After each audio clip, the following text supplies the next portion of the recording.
my name is Sharel. I am an artist in the making, writer in the making, a lot of things in the making. So I just call it entrepreneur. My Instagram is Sharel Diamond. Okay, one of my biggest goals was to finally have my own debut art show. So I wanted to have that, and I wanted to publish my book, which that is still in the works. But the show, of course, because of COVID, is gonna have to wait. But yeah, I'm still working on the book. My goal is to have it published by December. So that's the goal. In March, I was already in like a really, really bad place. I was trying to figure out how to start putting my pain, anger, everything I was going through into my artwork. So I took a step back from art for a very long time because of it. And then when COVID hit and all the social distancing and things being closed down, I immediately, I knew I had to go to therapy ASAP. Because it was something that I was already looking into before COVID hit. And then with quarantine, it just kind of made things like a billion times worse for me emotionally and mentally. I'm pretty sure a lot of people could relate to that. Just feeling closed in, feeling like you really have no choices, no options. And then, of course, when COVID hit, it just made it even worse. As I started therapy in April, and I only did it for a couple months. It did help initially, but what helped me more was my journey towards personal development and just trying to find myself, which is still a journey, but in the making. I started reading this book, You Are a Badass, by Jen Sincero. That one, it's been amazing because, first of all, I like books that sound like they're talking to you. So it's almost like she's in the room with you and she's just talking to you and being your friend, just a regular person. So I like it. The different perspectives on meditation, self-worth, and self-love, and it's just dope. Yeah, absolutely. But I wanted to say that the pandemic actually pushed me to create more though, because before, like I said, before I took a break, I was like, I need to take a break from everything. I took a break from art shows. Then when the pandemic hit, it was like, okay, I don't want to physically go to work all the time. At Amazon, it was not safe. To me, it just wasn't safe. So I was like, okay, I have all this artwork. I have to sell something. I have to go back and, hustle some other ways. I have to use my creativity to actually start creating things that, that I feel like I could sell, or I feel like could reach people.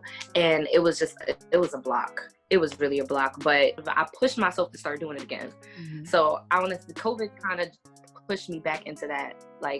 It's going to be okay. It's okay to not be okay sometimes, but you can still work towards what you want.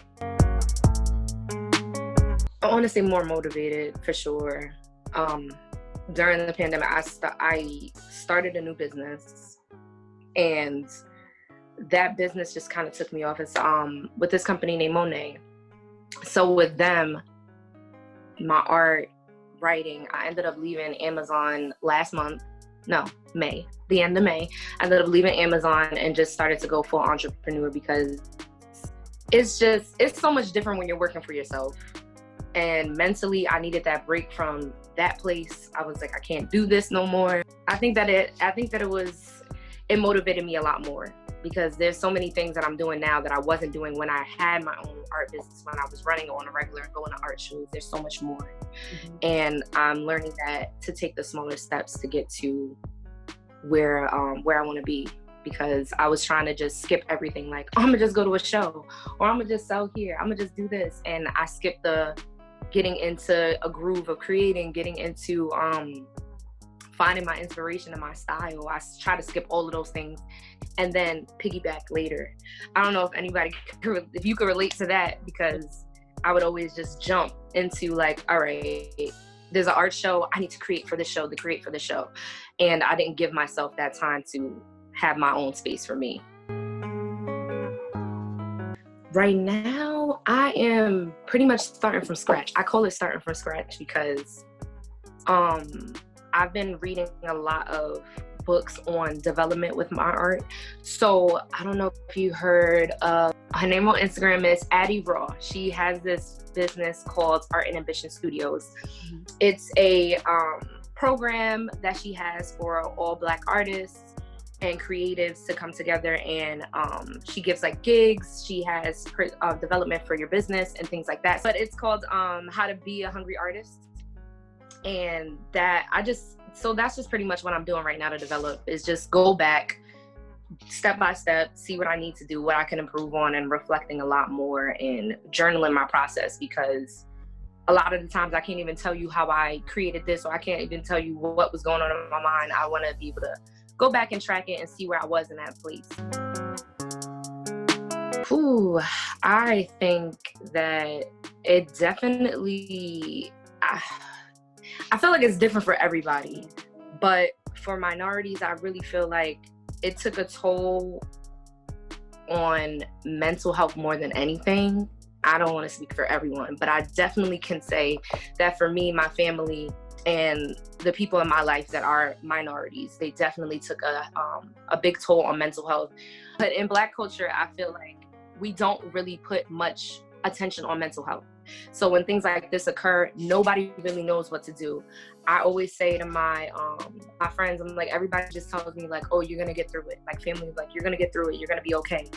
Life is hard. It sucks, but you just gotta keep pushing through. But nobody really talks about the things that you need to push through. Nobody really tells you, the keys to getting through hard times. It's just push through. I do think it's real, because I don't think it's like false stereotypes. I know about the accuracy of the information that they're saying, so that kind of makes me uneasy. But I do think it's real, and it just, I don't know. I don't know. It's just crazy. Like, I don't even know where to go with that one. Honestly, no. And I don't want to sound negative, but I just feel like with the way how they went about it in the beginning, with social distancing and essential workers still going to their workplace, I felt like that just wasn't safe. There was people who didn't take it seriously. So if they didn't put certain rules in place, people weren't going to take it seriously. Like people leaving the house without masks and people still going and hanging out. I think that if there was better structure or just different ways to do certain things, and I don't know, because I'm not really good at figuring out those solutions to those problems. But I feel like if they would have did things differently, or at least, took into consideration at least essential workers too, then I feel like we would have gone back to normal a lot faster. But I don't think it's going to go back to normal for a while. I think this really honestly is the new normal. Masks and social distancing. I think that's going to be the new normal for a while. This could have pushed a lot of people to start eating healthier and doing better for themselves too, because that really, like, and I'm not saying just because you eat healthy or whatever that you're going to stop yourself from getting it, but protecting yourself and taking care of your body is really important. And this kind of showed a lot of people that, yeah, it is important, because I can't just go out and come home and be okay now.